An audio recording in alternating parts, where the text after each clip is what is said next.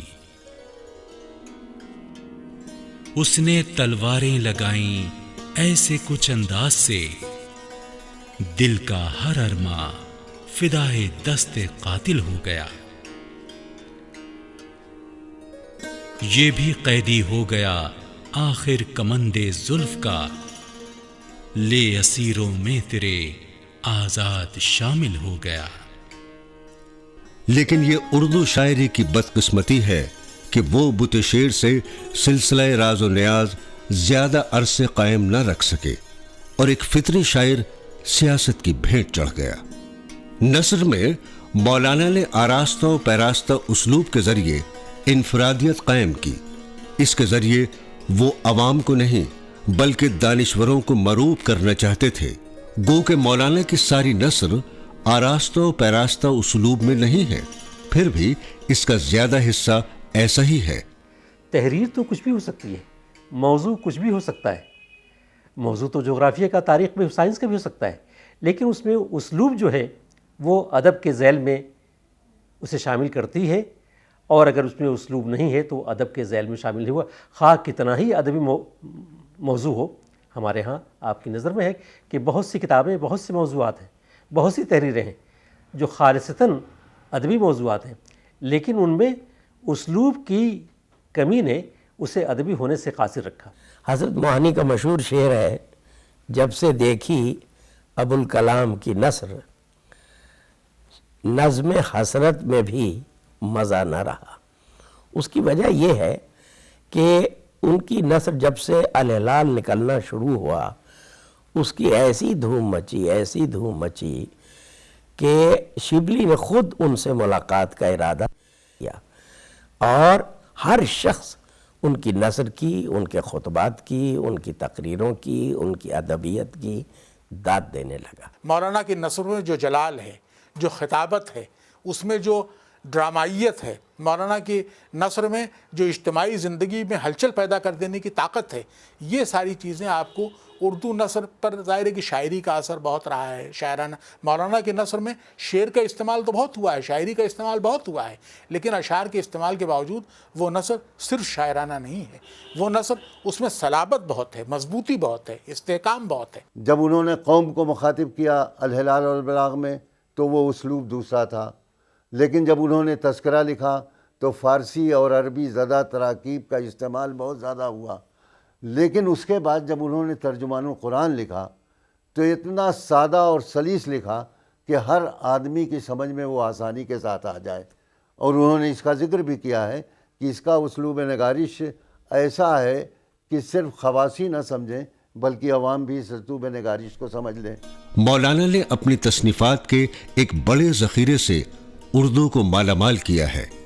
اس میں زیادہ تر وہ مضامین و مقالات ہیں جو انہوں نے اپنے عہد شباب تک لکھے، جو ملک کے مختلف رسالوں اور اخباروں میں اور خود مولانا کے اپنے اخبار و رسائل میں بھی چھپتے رہے۔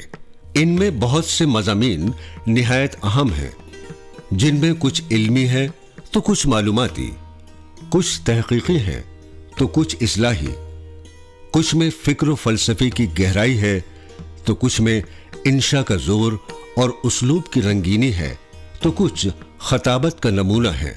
انہوں نے 1902 سے 1927 تک کوئی 45 مضامین لکھے جو مختلف سائنسی موضوعات پر مشتمل تھے۔ سائنسی موضوعات بھی ایسے کہ چاہے وہ طبیعت ہو، چاہے وہ کیمیا ہو، چاہے حیاتیات ہو، چاہے نباتیات ہو، یہاں تک کہ انہوں نے ارضی سائنس پر بھی مضامین لکھے ہیں۔ دنیائی تعلیم کے ساتھ ساتھ، سیاست کے ساتھ ساتھ مذہب پر بھی ان کا اتنا ہی عبور تھا، اور شاید پہلے شخصیت ہیں پہلی جنہوں نے تفسیر قرآن کیا، قرآن شریف کا اردو میں ترجمہ انہوں نے کیا۔ مولانا مارچ 1916 سے ستمبر 1919 تک رانچی میں نظر بند رہے۔ اس دوران انہوں نے اپنی خود نوشت سوانح تذکرہ کے نام سے لکھی، مگر یہ ان کی مکمل سوانح نہیں ہے۔ اسی دوران انہوں نے ترجمان القرآن تالیف کی۔ اس کی 2 جلدیں منظر عام پر آئیں۔ ان 2 جلدوں میں قرآن کریم کے 18 پاروں کی تفسیر اور حواشی ہیں، مگر یہ جتنی بھی ہے اس کا ایک منفرد اسلوب ہے۔ مولانا ابوالکلام آزاد نے ترجمان القرآن پہ برسوں کام کیا، اور خاص طور سے اگر آپ دیکھیں کہ جو پہلی سورہ ہے، سورہ حمد، اس کی جو تفسیر ان کی ہے، بہت مفصل تفسیر ان کی ہے، اس سے ان کے جو رویہ ہے مذہب کی طرف اور اسلام کی طرف، اس پہ بہت کافی روشنی پڑتی ہے۔ ایک تو یہ کہ وہ اردو نثر کا بہترین نمونہ ہے، دوسرے یہ ہے کہ اس سے اسلام کی اپنی جو آئیڈینٹی ہے، تشخص ہے، اس کو برقرار رکھتے ہوئے اور مذاہب کی طرف ایک بہت ہی جسے کہنا چاہیے رواداری کا رویہ ہے۔ جو پیغام ہے قرآن شریف کا یا جو سیرت کی معنویت ہے وہ یہ ہے، فقط کسی ایک قبیلے کے لیے، کسی ایک فرقے کے لیے، کسی ایک برادری کے لیے نہیں، بلکہ پورے عالم انسانیت کے لیے۔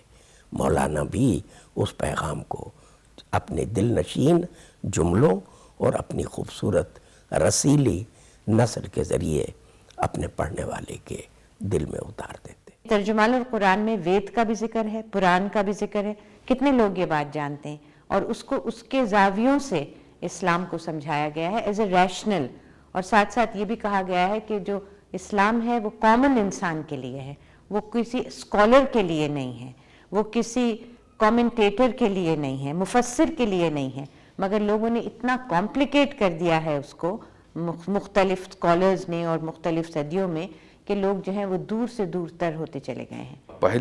پہلا جو سورہ حمد میں ہے الحمدللہ رب العالمین، تو رب کا جو ہے یعنی جو پالنے والا، جو ایک خدا کے بارے میں ایک اس کے اوصاف میں اس میں ہے، اس پہ بڑا زور ہے۔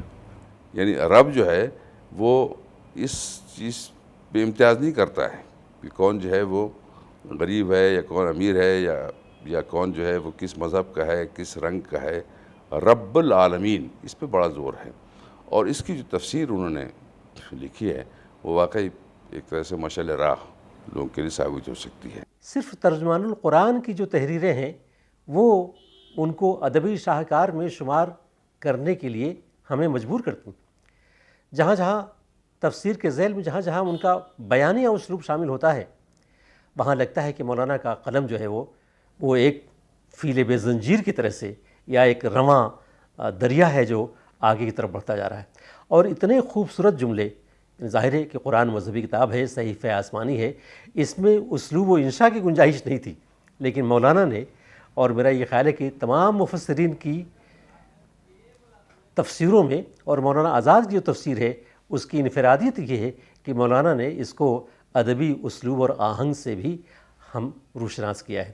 مولانا کے یہاں ہمارے زمانے میں قرآن کے مطالعے کی نہج کیا ہونی چاہیے، اور قرآن کی احکامات کو، قرآن کے مفاہیم کو، قرآن کے مطالب کو ہم اپنے قاری تک کس طرح پہنچائیں، اور اس میں صرف مسلمان قاری نہیں ہے، یہ خیال رکھیے گا، وہ دوسروں کو بھی وہ کرتے ہیں۔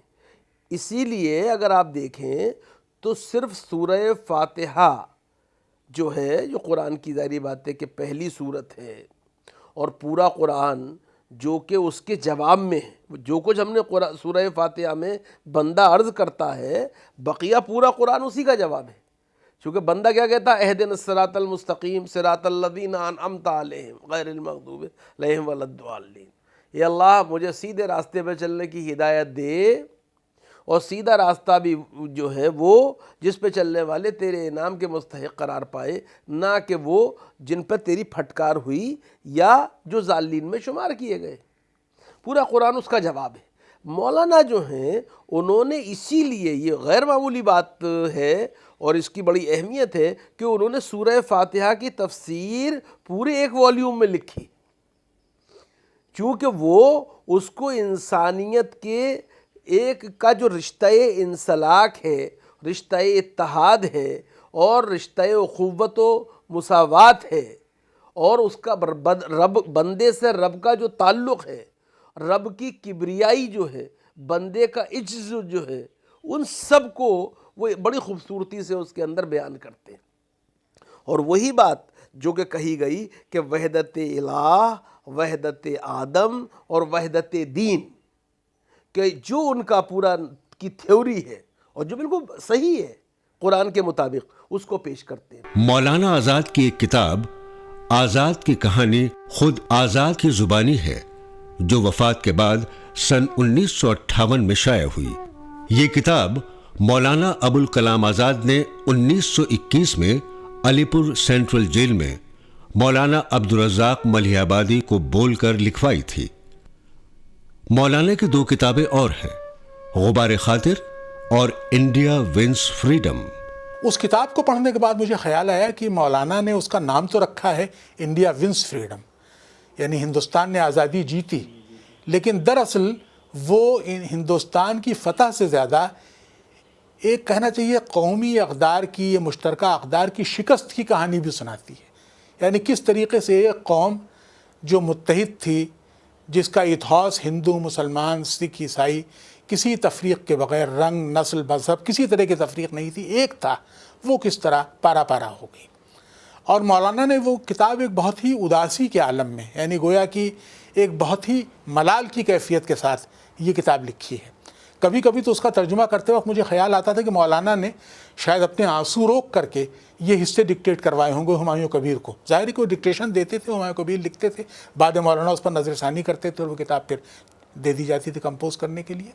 غبار خاطر قلعہ احمد نگر جیل کی 3 سال کی تنہائی کی یادگار ہے جو خط کی حیثیت میں لکھی گئی ہے. میری دادی مجھ سے اور میرے بھائی سے جو مجھ سے عمر میں بڑے تھے وہ کہتی تھی کہ ڈاکیا آئے تو اس کا انتظار کرنا, مجھے خط آئے تو دینا. وہ خط ان کے بھائی کا خط ہوتا تھا جو جیل سے وہ لکھتے تھے. شروع میں تو خط لکھنے کی بھی اجازت نہیں تھی, بعد میں خط و کتابت کی اجازت ملی نظر بندی جب ان کو احمد نگر جیل سے, چونکہ ملک میں تو یہ کہا گیا تھا, لوگ یہ سمجھتے تھے, ہمارے گھر میں بھی شروع ہماری دادی یہ سمجھتی تھی کہ ان کو کالے پانی بھیج دیا گیا ہے. بعد میں جب خط آئے اور خبر ملی کہ یہ احمد نگر جیل میں ہے, تو جو خط آتا تھا اس پہ ایک لال رنگ کا نشان ہوتا تھا لفافے پہ,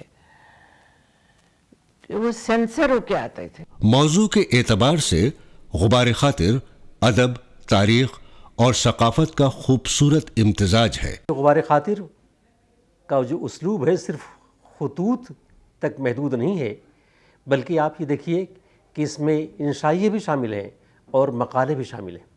کبھی کبھی یہ فیصلہ کرنا مشکل ہوتا ہے کہ غبار خاطر کو ہم خطوط کہیں یا انشائیوں کا مجموعہ کہیں یا مقالات کا مجموعہ کہیں. بعض ہمارے ناقدوں نے ان کی جز بندی بھی کی ہے یا حلقہ بندی بھی کی ہے کہ کچھ خطوط کو انہوں نے خالصتاً مکتوبات کے ذیل میں شامل کیا ہے, کچھ مقالے ان کے مقالات کی صورت میں ہیں, کچھ خطوط ان کی انشا پردازی کے بہترین نمونے ہیں. اس کے علاوہ مولانا آزاد کے خطوط کے کئی مجموعے شائع ہو گئے ہیں. یہ تمام خطوط سیدھی سادی زبان میں لکھے گئے ہیں. ان میں اختصار و جامعیت بھی ہے اور بے تکلفی و بے ساختگی بھی, اور یہ وہ خطوط ہیں جو اپنے مکتوب علیہ تک پہنچے. مولانا کے خطوط جو میرے والد کے نام ہیں وہ اکثر و بیشتر چھپ چکے ہیں, اور ایسی کتاب میں چھپے ہیں جس کا نام تھا اتالیق خطوط نویسی.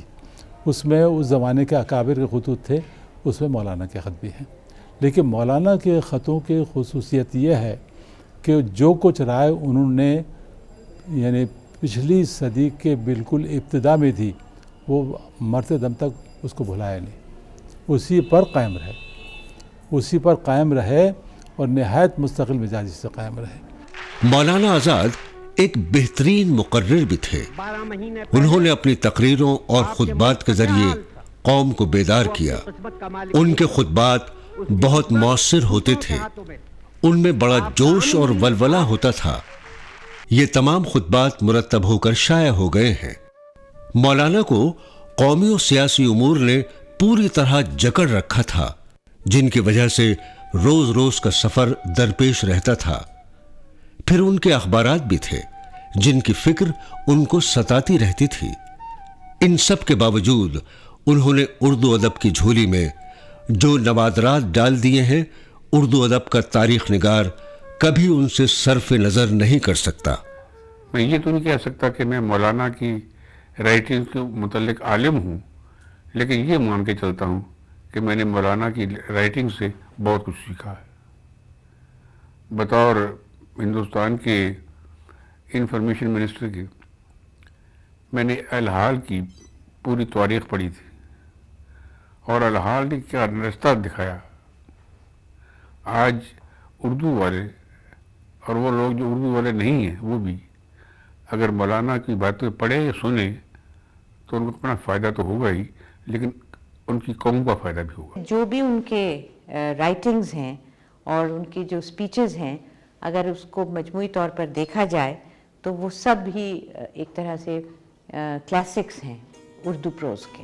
احمد سعید ملی آبادی مولانا کی تحریروں کے بارے میں لکھتے ہیں, ان کے انشاء پر مصری عالم سید رشید رضا اور ان کے رسالے المنار کی چھاپ گہری تھی, جو مولانا کے مطالعے میں شروع سے تھا. مولانا کی فکر پر کچھ اثر جمال الدین افغانی اور مصری عالم شیخ عبدہ کا تھا. مولانا آزاد کی ہمہ جہت شخصیت کا ایک پہلو